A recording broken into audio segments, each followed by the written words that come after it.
चलो अच्छा है, जो 14 वर्ष में नहीं हुआ वो अब हमारे कानों को सुनने को मिल रहा है। क्या क्या कहना चाहते हो? क्षमा करना भैया, वो क्या है ना कि 14 वर्ष से कोई शुभ समाचार मिला नहीं और अचानक से वनवास से लौटते ही ये संतान की खबर। लड्डू खाओ, लड्डू खाओ।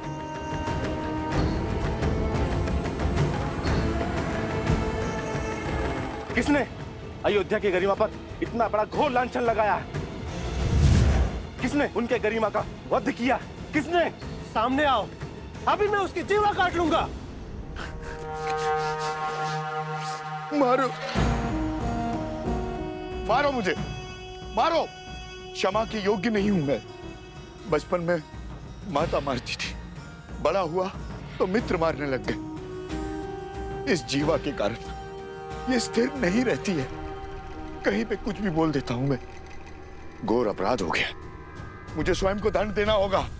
मैं स्वयं को दंड दूंगा। दंड देना होगा, दंड देना होगा, दंड देना होगा, दंड देना होगा, दंड देना होगा। ए रुको, रुको! अरे क्या कर रहे हो?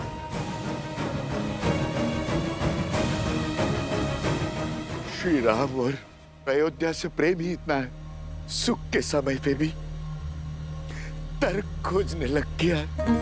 जो बात मेरे दिल को कचोटती है, क्या वो आप सबको व्याकुल नहीं करती? हमने श्री राम की तरह वनवास के दुख नहीं भोगे। हमने तो महारानी सीता की तरह 6 महीने उस दुष्ट रावण की लंका में रहने का दंश नहीं भोगा। सोचिए, विचार कीजिए, क्या क्या हुआ होगा उस 6 मास में। क्या क्या बीती होगी महारानी सीता पर। क्या ये विचार आपको व्याकुल नहीं करता? अपनी व्याकुलता हमें नहीं, श्री राम को बताना, वही निर्णय लेंगे। चलो मित्रों। अरे रुको, रुको, कहां जा रहे हो? मैं स्वयं लज्जित हूं। अब तुम जाकर ये प्रश्न श्री राम से पूछकर उन्हें लज्जित करोगे? वो श्री राम जिन्होंने अयोध्या को मान दिया, सब मान दिया, उन्हें लज्जित करोगे? क्या उत्तर देंगे? उनका तो स्वयं संबंध है इस घटना से। देवी सीता के लिए रावण का वध किया है श्री राम ने।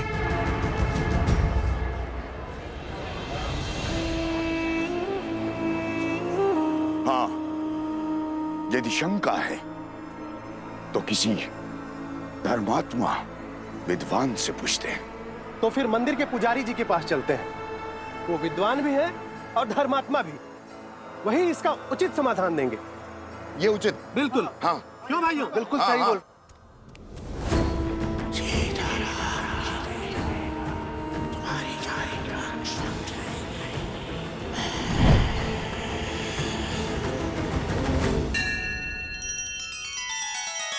श्री रामचंद्र कृपालु भजु मन हरण भव भय दारुणम नव कंज लोचन कंज मुख कर कंज पद कंजारुणम।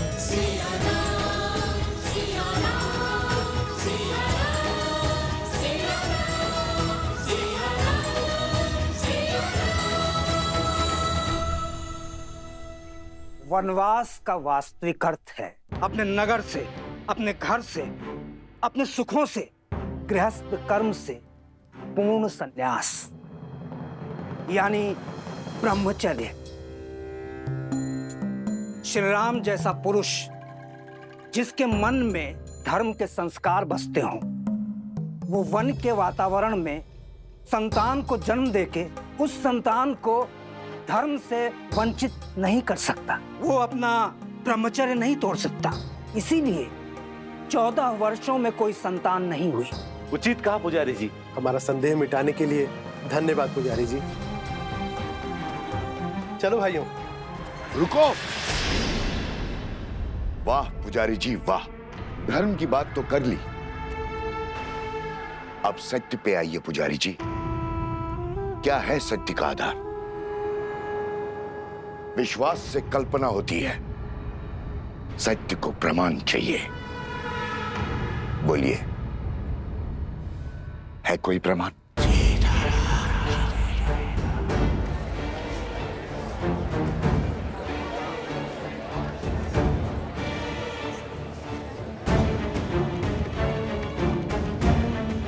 क्या हुआ पुजारी जी?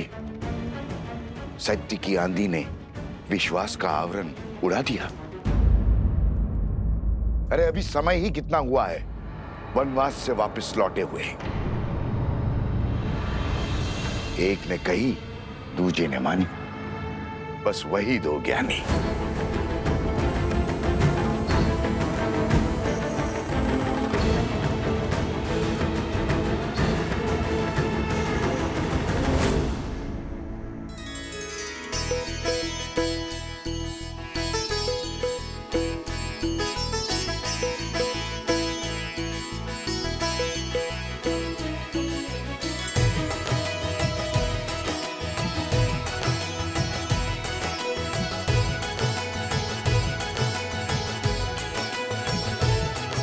हनुमान,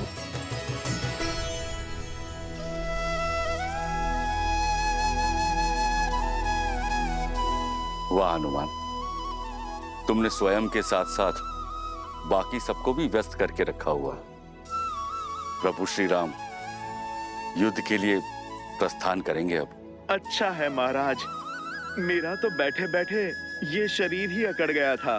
परंतु हनुमान, इस युद्ध में वानर सेना भाग नहीं ले सकती, ये स्वयं श्री राम ने कहा है। आप निश्चिंत रहिए महाराज, मेरे होते वानर वीरों की कमी खलेगी नहीं प्रभु को। हनुमान, तुम समझ नहीं रहे हो। महाराज, मैं तो सब समझ रहा हूँ। बंधन में तो वानर सेना है, प्रभु राम का ये सेवक हनुमान नहीं।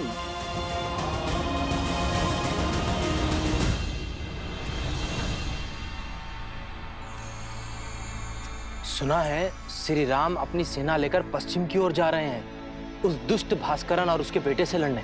हाँ, आक्रमण तो हुआ है, कदाचित शत्रु बड़ा बली है। अच्छा,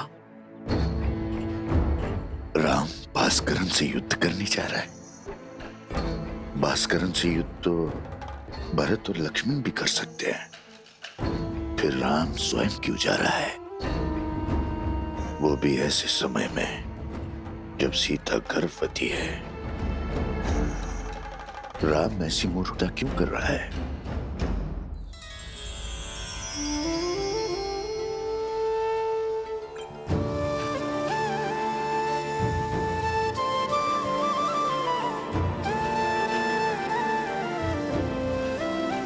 बैठो सीता। देखो, हमने अपने हाथों से तुम्हारे लिए भोजन बनाया है, खाओ। इतना सब कहाँ? अब तुम एक नहीं दो हो। तुम्हें हमारे आने वाले पौत्र के विषय में भी तो सोचना है। होने वाले शिशु के लिए पोषण अति आवश्यक है। ग्रहण करो।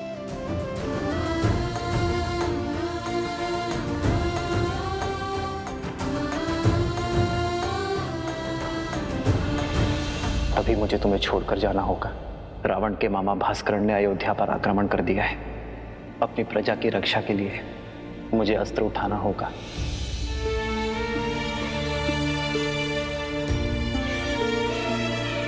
देखने भर से पेट नहीं भरेगा पुत्री। माता,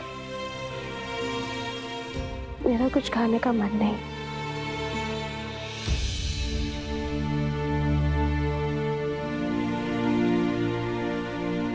होता है, गर्भावस्था में ऐसा होता है। कभी मन करता है कि खूब सारा भोजन खा लो, और कभी व्यंजन देखते ही मन विरक्त हो उठता है। किंतु पुत्री, भोजन तो खाना ही पड़ेगा। गर्भावस्था में माता को अधिक ऊर्जा की आवश्यकता होती है। खा ले पुत्री। जितना मन भाए उतना खाओ। ये लो। नहीं माँ, मन नहीं है। दीदी, होने वाली संतान तो अभी से राम के गुण दिखा रही है। स्मरण है आपको, जब राम छोटा था तो कितनी हट किया करता था, ये भोजन खाना है, वो व्यंजन नहीं करना। रात्रि में उठ उठकर मुझसे व्यंजन बनवाया करता था और मैं रात्रि में उठ उठकर उसके लिए राजभोग बनाया करती थी। स्मरण है दीदी? हाँ, याद है।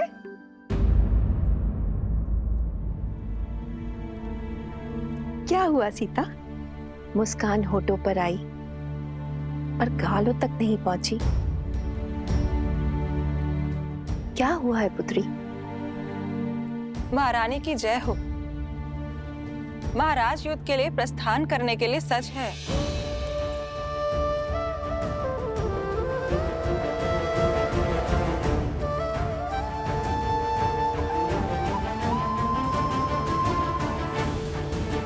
मैं समझी क्यों अनबनी हो तुम। ऐसी दशा में कोई स्त्री नहीं चाहेगी कि उसका पति उससे दूर जाए, पर अभ्यास करना होगा। एक राजा का कर्तव्य है कि संकट में उसकी प्रजा की रक्षा करना, और एक रानी का आभूषण है उसका साहस। अब जाओ, राम को रघुकुल रानी की भांति विदा करो। जाओ।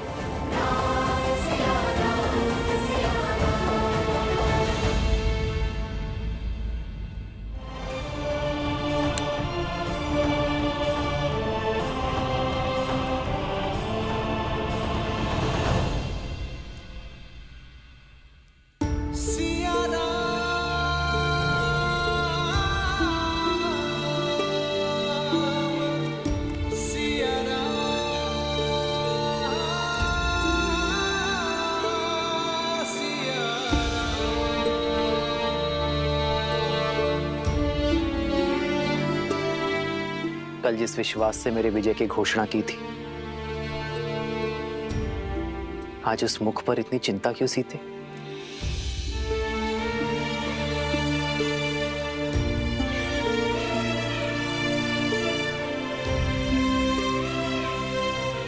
चौदह वर्षों तक आपका साहस, शौर्य और क्षमता देखने के बाद कि सीता कभी चिंतित हो ही नहीं सकती यार। परंतु एक होने वाली माँ का स्वप्न बिगड़ जाने का शोक अवश्य है। इतने वियोग के पश्चात सोचा था कि अब आपसे कभी दूर नहीं रहूंगी, पर कर्तव्य आपको फिर हमसे दूर कर रहा है। कर्तव्य राम और सीता को कभी दूर कर ही नहीं सकता सीते। कर्तव्य तो हमें जोड़ता है। जानती हूँ, पर ये इससे वियोग क्यों आ रहा है? इससे मैं आपको इसके साथ होना चाहिए था।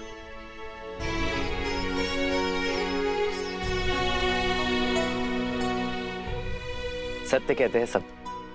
माता बड़ी स्वार्थी होती है। युद्ध पर मैं जा रहा हूं और चिंता तुम्हें अपनी संतान की है।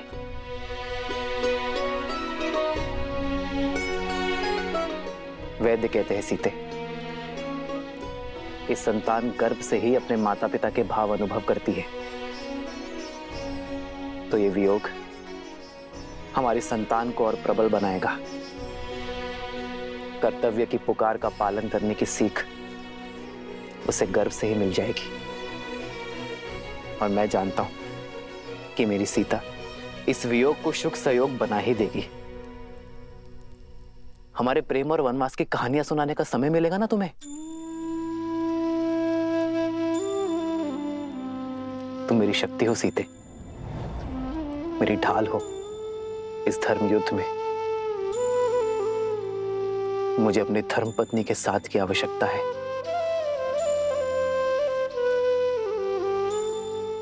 तो ये पल सदा आपके साथ रहेगा आर्य।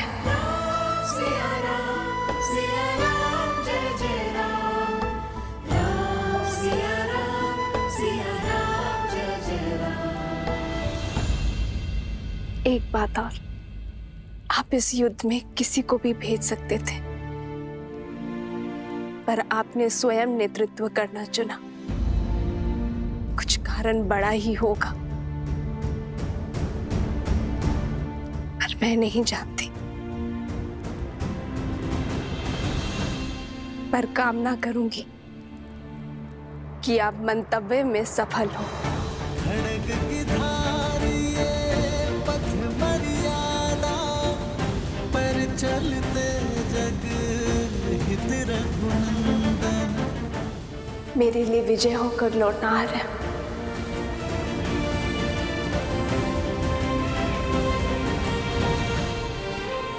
और इसके लिए शीघ्र आइएगा।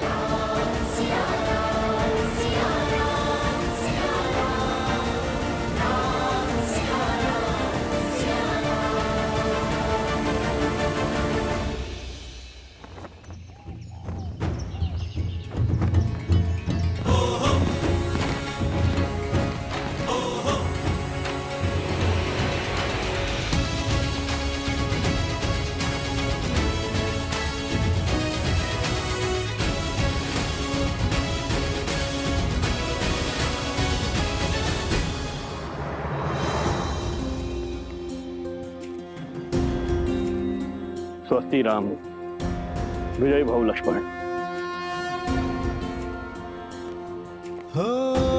होई सोई जो राम रचि राखा, को करी तर बढ़ावे साखा। आपका तेज सूर्य सा दमके।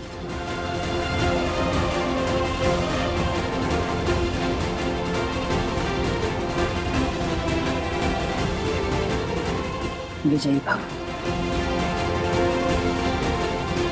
विजयी भव। राम, तुम्हें शीघ्र ही राजमहल लौटना होगा।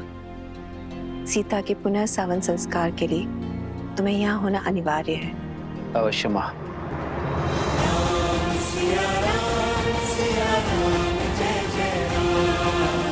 आओ लक्ष्मण।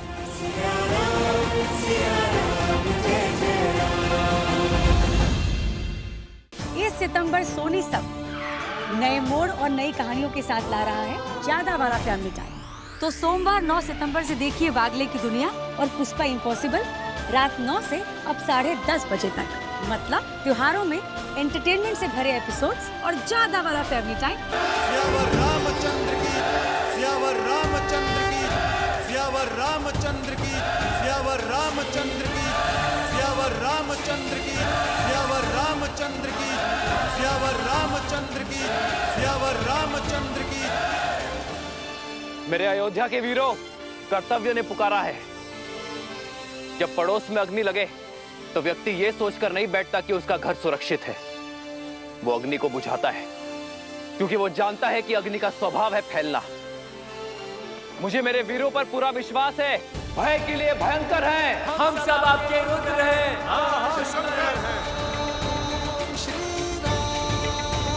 राजा राम श्री राम। मित्र, ये मुख मोड़कर मत जाइए। वानर सेना ना सही प्रभु, हमें अपने साथ ले चलिए। जो हृदय में बसते हैं उनसे मुख नहीं मोड़ा जाता मित्र। मैं आपको छोड़कर नहीं जा रहा हूं, बल्कि आपके कंधों पर एक बहुत बड़ा उत्तरदायित्व देकर जा रहा हूं। जब मैं वहां युद्ध लड़ूंगा तब आप यहां अयोध्या का भार संभालेंगे, और जब आपके प्रस्थान करने का समय आ जाएगा हम युद्ध से लौटकर आ चुके होंगे।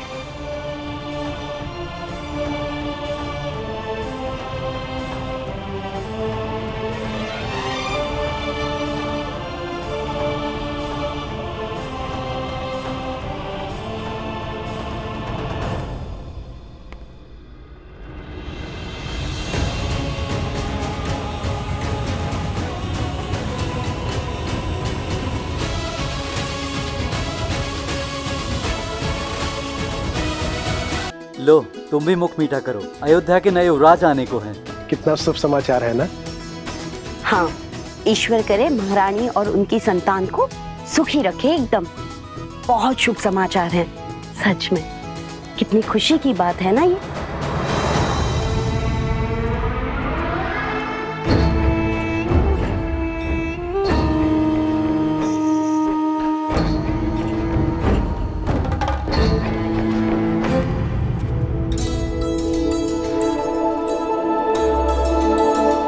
लीजिए भैया, आप भी लड्डू खाइए। हमारे राजमहल में लल्ला आने वाले हैं, प्रभु श्री राम के उत्तराधिकारी आने वाले हैं। खाओ खाओ।